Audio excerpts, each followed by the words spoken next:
The Cleveland Browns quarterback competition has taken a dramatic turn, and it has happened faster than almost anyone predicted. Before the pads go on, before mandatory training camp opens, and before a single regular season snap is played, one quarterback has already separated himself from the rest of the field in a way that insiders are no longer keeping quiet about.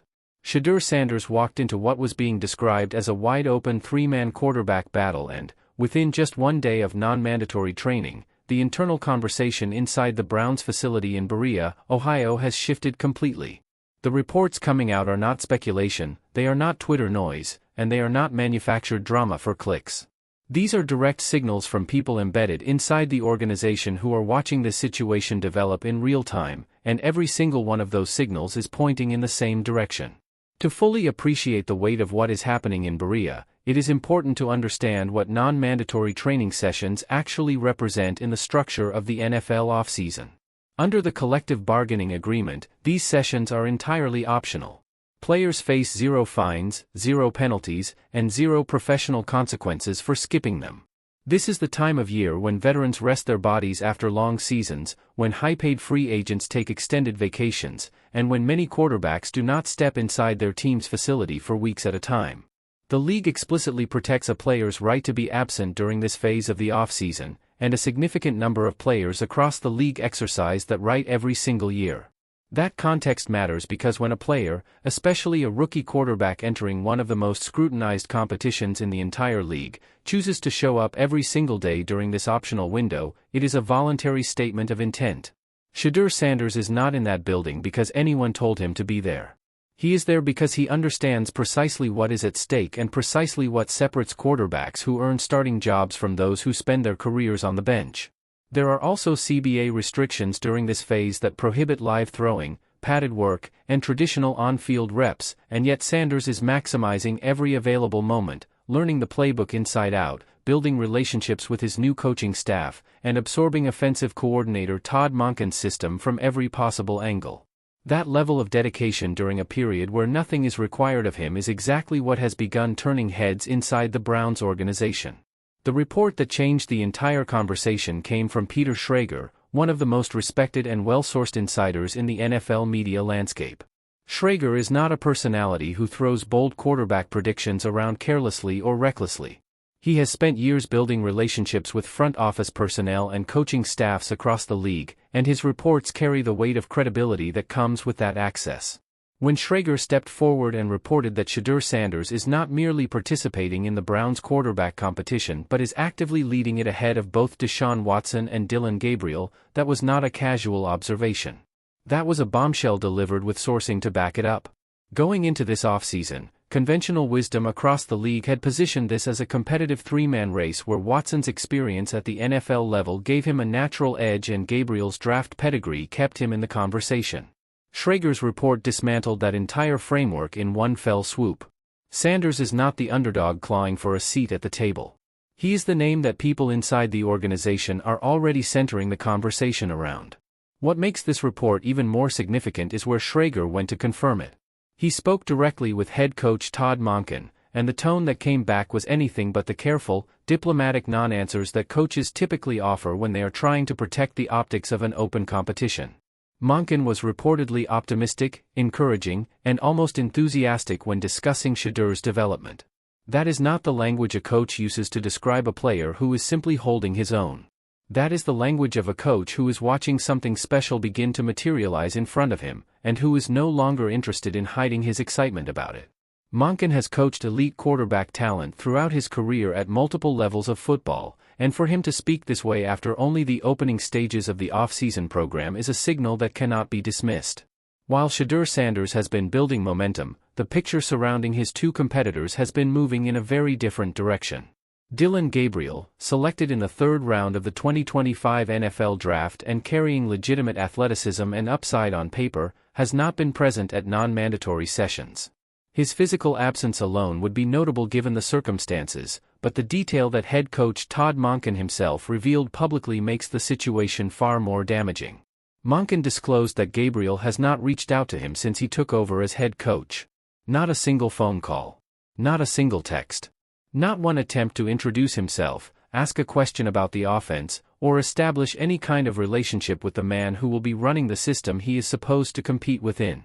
For a young quarterback competing for a starting position in the NFL, that breakdown in communication is not just a missed opportunity, it is a flashing warning sign. Coaches at this level notice these things and they remember them. When you combine Gabriel's absence from the facility with the complete lack of communication with the head coach, constructing a realistic path where he becomes a serious factor in this competition becomes very difficult. The situation surrounding Deshaun Watson is more layered and carries significantly more emotion around it. Watson was spotted at the facility during the earlier weeks of the off-season program but has not been visible recently. At his absolute peak, Watson was considered one of the most dynamic and complete quarterbacks in the entire NFL, capable of extending plays, reading defenses with precision, and elevating the talent around him. But peak performance and current reality are two entirely different conversations, and the uncertainty surrounding Watson's health, his timing, and his overall readiness heading into the season has transformed him into what insiders are characterizing as a wildcard. Nobody inside or outside the organization can say with full confidence what to expect from Watson right now. And in an environment where Shedeur Sanders is showing up every day and generating consistently positive reviews, that level of unpredictability puts Watson in a genuinely difficult position. The contrast between the three quarterbacks could not be drawn more sharply. The signals are not only coming from the coaching staff. The Browns front office under general manager Andrew Berry has been sending its own clear and deliberate messages throughout this offseason. Berry has been direct in his public communications. The Cleveland Browns are not in the market for another quarterback. In a league where teams are in a constant, relentless pursuit of upgrade options at the most important position in football, deliberately removing yourself from that market is an extraordinarily meaningful statement. It means the front office has made its internal evaluation, is comfortable with the quarterback room as currently constructed, and believes that someone already in that building is ready to step up and carry this offense. Even more telling is where the Browns are directing their resources in the upcoming draft. Respected draft analyst Mel Kiper and others have noted that Cleveland is placing a heavy focus on acquiring explosive wide receiver talent in this draft cycle. Teams operating in the NFL do not invest aggressively in dynamic, game-changing playmakers at the wide receiver position unless they have genuine confidence in the quarterback's ability to maximize those weapons.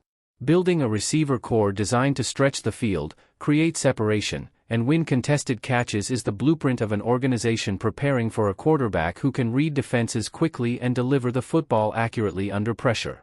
By constructing the offense this way, the Browns front office is essentially designing an environment built for a quarterback who can operate at a high level from day one.